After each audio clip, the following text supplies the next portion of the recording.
Jeffersonville నుండి మీకు శుభాలు తెలియజేయడం మరియు బ్రన్హమ్ టాబర్నికల్ నుండి పక్షిరాజులు కూడుకొనుచున్నవి లేఖ చదవడం నాకు చాలా సంతోషకరం. ఇది శనివారం మార్చి 29, 2025. ఇప్పుడు ఇక్కడ సహోదరుడు జోసెఫ్ బ్రన్హమ్, దేవుని సేవకుడు. ప్రియమైన ఆత్మ సంబంధమైన హవ్వ, ఈ రోజు నా ఉత్తరమును దేవుని యొక్క ఆటం బాంబుతో ప్రారంభించనివ్వండి. 22 తుపాకీ కాదు గాని యేసుక్రీస్తు యొక్క వధువు కొరకైన ఒక అణుబాంబు. ఇప్పుడు మీరు గనుక వాటిని రాసుకొని కోరితే మంచిది. అవి మీ అందరికీ తెలుసు. యేసు, యోహాను 14:12 మరియు యోబేలు 2:38, పౌలు 2 తిమోతి 3, మలాకి 4వ అధ్యాయము మరియు ప్రత్యక్షపరచవాడైన యోహాను ప్రకటన 10:17, 1 నుండి 17 చూడండి. ఇప్పుడు సరిగ్గా ఏమి జరుగునో అదియే గమనిక మరియు హెచ్చరిక. మీరు నమ్ముతున్న ఎడల క్రింద ఇవ్వబడిన కొటేషన్ మీకు కాదు. మనము దేవుని యొక్క ప్రవక్తకు అతిగా ప్రాముఖ్యతను ఇస్తున్నాము. మీరు కేవలం ప్రవక్త చెప్పిన దానిని వింటునేలా మీరు వధువు కాలేరు. సంఘములో టేపులు ప్లే చేయడం తప్పు. దీపం ముందుకు ఇవ్వబడినది. ఈ రోజు పరిచర్యను వినడమే ప్రాముఖ్యమైన విషయం. అందరూ ఒకేసారి ప్లేన్ నొక్కడం అనేది ఒక సంఘశాఖ అయి ఉన్నది. సంఘమునకు అదేమిటి? రూపు దాల్చిన వాక్యము మరలా ఆయన యొక్క ప్రజల మధ్యన శరీరధారి అగుట. చూసారా? కబూమ్. కావున నేను నొక్కడం వలన ఆయన తన వాక్యమును బయలుపరుస్తుండగా రూపు దాల్చిన వాక్యం నేరుగా మనతో మాట్లాడుటను మనము వినగలము.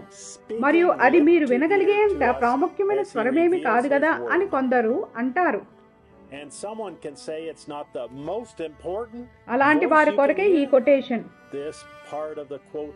మరియు వారు దానిని అసలు నమ్మరు. ప్రభువు మనకు ఆయన యొక్క వాక్య ప్రత్యక్షతను, మనము ఎవరమన్న దాని ప్రత్యక్షతను ఇచ్చిన కొలది ఆ ప్రత్యక్షతకు వెలుపటనున్న వారందరూ దూరంగా వెళ్తారు. నన్ను దానిని చెప్పనివ్వండి. నిజంగా తద్వారా మీరు అది లోతుగా నాటబడుతుంది. ఇది అర్థం అవ్వాలని నేను కోరుతున్నాను. ఈనాడు మీతో సమస్య అదే. చూడండి, మీరు వాక్యం ఎరుగరు. చూసారా? ఈ వర్తమానమును ప్రసంగించడానికి మనుషులను అభిషేకించాడు. అయితే ఒకే ఒక్క సంపూర్ణత ఉన్నది, అది వాక్యమే. ఒక సేవకుడు చెప్పినదైనా లేదా ఎవరు మాట్లాడినదైనా మీరు విన్నప్పుడు అతడు చెప్పేది సరిగ్గా దేవుని యొక్క ప్రవక్త ఇది వరకు చెప్పినదే అని నమ్మగల విశ్వాసం మీకు ఉండవలసి ఉన్నది. వారి వాక్యము, వారి ప్రత్యక్షత, వారి అనువాదము విఫలమవ్వవచ్చును. అయితే టేపులలో ఉన్న దేవుని స్వరం ఎన్నటికీ విఫలమవ్వదు. ప్లేను నొక్కడం ద్వారా దేవుడు సామాన్యతలో ఉండటం గురించి మాట్లాడండి.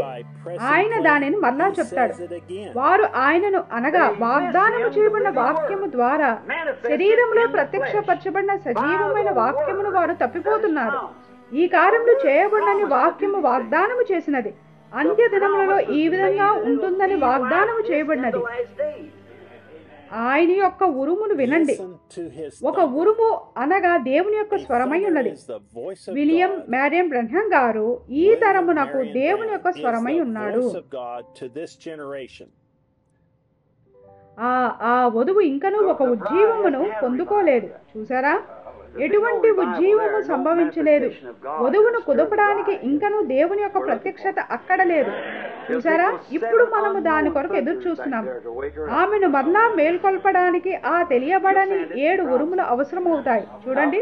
అవును, ఆయన దానిని పంపుతాడు. ఆయన దాని వాగ్దానము చేశాడు. ఇప్పుడు గమనించండి. మీరు కోరిన మీరు దానిని మలచగలరు. కానీ 7 ఉరుములు వధువునకు ప్రత్యక్షత వలన కలుగు ఉత్తేజమును మరియు ఎత్తబడు విశ్వాసమును దయచేస్తాయి. అది పరిశుద్ధాత్మ దేవుని ప్రవక్త ద్వారా మాట్లాడుట వల్ల మాత్రమే వచ్చును. అది సరిగ్గా ఇప్పుడు ప్రపంచ వ్యాప్తంగా జరుగుచున్నది. దేవుడు ఆయన యొక్క వధువును వాక్యముతో ఉత్తేజపరిచాడు. అది మాత్రమే కాదు, ఏమి చేయాలో ఆయన ఇదివరకే మన శత్రువుకు చెప్పి ఉన్నాడు. నీవు వారి మీద నీ చేతులను వేయవద్దు. వారు ఎక్కడికి వెళ్తున్నారో వారికి తెలుసు. ఏలైనగా వారు నా నూనెతో అభిషేకించబడ్డారు. మరియు నా నూనెతో అభిషేకించబడుటను బట్టి వారు ఆనందపు ద్రాక్షారసము కలిగి ఉన్నారు. ఎందుకనగా నేను వారిని మరలా లేపబోచున్నాను అనే నా వాగ్దాన వాక్యమును వారు ఎరిగి ఉన్నారు. దానికి హాని కలిగించవద్దు, వారిని పాడు చేయుటకు ప్రయత్నించవద్దు.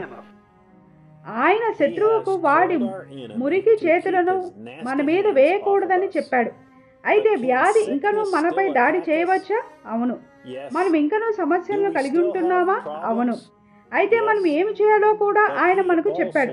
అది లోతుగా ఉన్నది. దాన్ని నెమ్మదిగా మరలా చదవండి.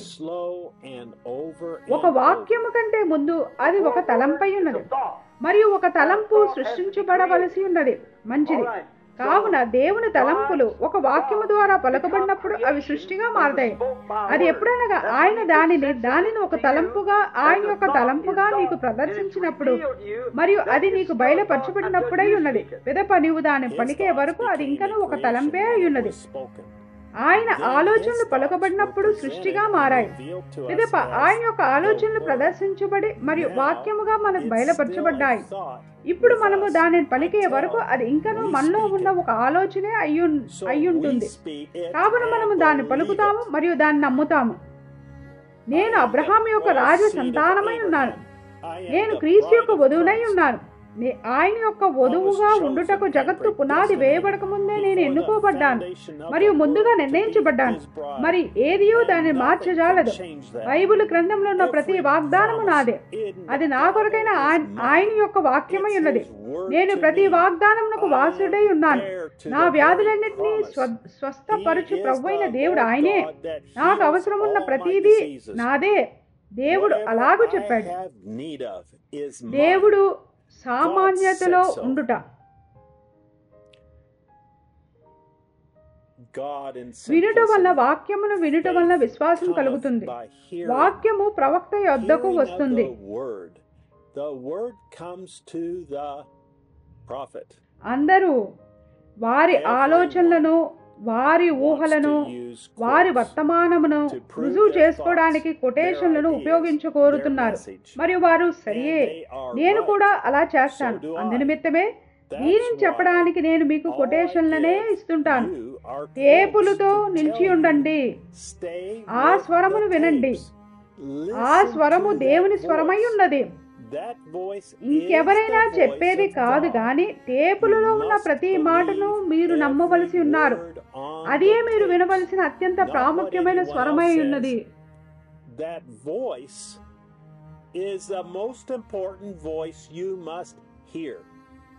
ఇతరులు మిమ్మల్ని వారి పరిచర్యనొద్దకు, వారి సంగమునకు, వారి అనువాదమునొద్దకు, వారి ప్రత్యక్షతనొద్దకు నడిపించుకోవడానికి కొటేషన్లను ఉపయోగిస్తారు. మీ సంఘ కాపరితో నిలిచి ఉండండి. మంచిది, అది నాకు కూడా ఇష్టమే. ఎందుకనగా మేము నిలిచి ఉంటాము. అయితే కేవలం వేరే సంఘ కాపరితో అయి ఉన్నది. ఆయన మాత్రమే ప్రత్యేకమైన వాడు కాడు. సంఘములో టేపులను ప్లే చేయమని ఆయన ఎన్నడూ చెప్పలేదు. దానికి ఎటువంటి వ్యక్తిగత అనువాదమును ఇవ్వకండి. కనీసం ఊరికే సరసోక్తులు చెప్పేది అయినా కాదు గాని ఒక స్వచ్ఛమైన సంకరం లేని దానిని ఆయన కోరుచున్నాడు. నా భార్య వేరే ఎవరో ఒక పురుషుడితో సరసమాడటాన్ని నేను కోరుకోను. మరియు మీరు దానిని కాకుండా ఎటువంటి హేతువులకైనా చెవి యొగ్గినప్పుడు మీరు వింటున్నారు. మీరు సాతానుడితో సరసమాడుతున్నారు. ఆమేన్. అది మీకు భక్తిపూర్వకమైన అనుభూతి కలిగించడం లేదా? మీరు సంకరం లేని వారిగా ఉండాలని దేవుడు కోరుచున్నాడు. సరిగ్గా అక్కడే ఆ వాక్యంతో నిలిచి ఉండండి. సరిగ్గా దానితోనే నిలిచి ఉండండి. మంచిది. నేనును నా ఇంటి వారును అయితే మేము ప్లేను నొక్కి మరియు ఆయన యొక్క 7వ దూత వర్తమానకుడి గుండా మాట్లాడుతున్నట్టు రూపము దాల్చిన దేవుని వాక్యమును వెంబడిస్తాము. మేము దానికి మా వ్యక్తిగత అనువాదమును జత చేయము. మేము ఎటువంటి హేతువాదముతో సరసమాడము లేదా దానికి చెవి యొగ్గము. అది టేపులలో పలుకుబడినట్లుగానే మేము ఆ వాక్యముతో నిలిచి ఉంటాము. అది సామాన్యతలో ఉన్న దేవుడై ఉన్నాడు. ఈ ఆదివారం జెఫర్సన్విల్ కాలమానం ప్రకారంగా మధ్యాహ్నం 12 గంటల సమయం అప్పుడు మనము 3వ ముద్ర 63-03-20 వింటుండగా మనం ఎటువంటి ఒక మహిమకరమైన సమయంలో కలిగి ఉంటాము కదా. ఈ దినమునకైన వాక్యము కొరకు ప్రపంచ వ్యాప్తంగా మేము కూడుకొనుచుండగా మాతో చేరమని మిమ్మల్ని ఆహ్వానించడానికి నేను ఇష్టపడుతున్నాను. సహోదరుడు జోసెఫ్ బ్రహ్యామ్. వర్తమానము వినడానికి ముందు చదవవలసిన లేఖనములు. పరిశుద్ధ మత్తయి 25-3 నుండి 4 వచనములు. పరిశుద్ధ యోహాను 1-1 పరిశుద్ధ యోహాను 1-14 పరిశుద్ధ యోహాను 14-12 పరిశుద్ధ యోహాను 17-17 అపోస్తుల కార్యములు 2వ అధ్యాయము 1 తిమోతి 3-16 హెబ్రీలు 4-12 హెబ్రీలు 13-8 1 యోహాను 5-7 లేవీయ కాండము 8-12 ఇర్మియా 32వ అధ్యాయము యోబేలు 2వ అధ్యాయము 28 జకర్యా 4-12 దానిని మరలా ఒకసారి స్పష్టపరచడానికి నన్ను ఈ అవకాశంలో తీసుకొనివ్వండి. నేను 5 మడతల పరిచర్యకు విరుద్ధంగా లేను. నేను 5 మడతల పరిచర్యను నమ్ముతాను. ఒక దైవ సేవకుడు చెప్పేదానిని వినడం తప్పని నేను భావించును. దేవుడు మిమ్మల్ని ఎక్కడైతే పెట్టాడో అట్టి మీ సంఘ కాపరి చెప్పేదానిని మీరు వినాలని నేను నమ్ముతాను. నేను చెప్పేది ఏమిటంటే దేవుడు మన దినములో ఒక ప్రవక్తను పంపినాడని నేను నమ్ముతాను. దేవుడు ఆయన యొక్క ప్రవక్తకు ఆయన యొక్క వాక్యమును బయలుపరిచాడు. నేను తప్పై ఉండవచ్చును, మీ సంఘ కాపరి తప్పై ఉండవచ్చును, కానీ ఈ వర్తమానము సత్యమని మరియు సహోదరుడు బ్రహ్మం గారు దేవుని యొక్క ప్రవక్త అని మనం నమ్ముతున్నామని మనము చెప్పుకుంటున్న ఎడల అప్పుడు టేపులలో చెప్పబడినది యెహోవా ఇలాగు సెలవిచ్చుచున్నాడు అయ్యున్నదని మనము తప్పగా అంగీకరించవలసి ఉన్నాము. మీరు దాన్ని నమ్మకపోతే అప్పుడు మీరు ఈ వర్తమానం నమ్మడం లేదన్నట్లే. కావున అదే మీరు వినవలసిన అత్యంత ప్రాముఖ్యమైన స్వరము అని నేను నమ్ముతాను. నేను చెప్పేదానిని మీరు వినవలసిన అవసరం లేదు, ఇంకెవరైనా చెప్పేదానిని మీరు వినవలసిన అవసరం లేదు, కానీ టేపులలో ఉన్న ఆ స్వరమును మాత్రం మీరు తప్పక వినవలసి ఉన్నారు. దీనితో సహోదరుడు జోసెఫ్ బ్రన్హామ్ నుండి లేఖ ముగిసినది. లేఖనములు యూట్యూబ్ వీడియోలో చదవబడ్డాయి. లైక్ చేయడం మర్చిపోవద్దు, సబ్స్క్రైబ్ చేయండి మరియు నోటిఫికేషన్ల కొరకు బెల్ నొక్కండి. www.branhamtabernacle.org మరియు ఇతర భాషల కొరకు www.svfellowship.info సైన్ అప్ చేయడం మర్చిపోవద్దు. సహోదరుడు జోసెఫ్ బ్రన్హామ్ నుండి ప్రతి ప్రకటన నేరుగా పొందండి. www.branham.org/en/WhatsApp మరలా కలిసేంత వరకు దేవుడు మిమ్మల్ని దీవించునుగాక మరియు షలోమ్.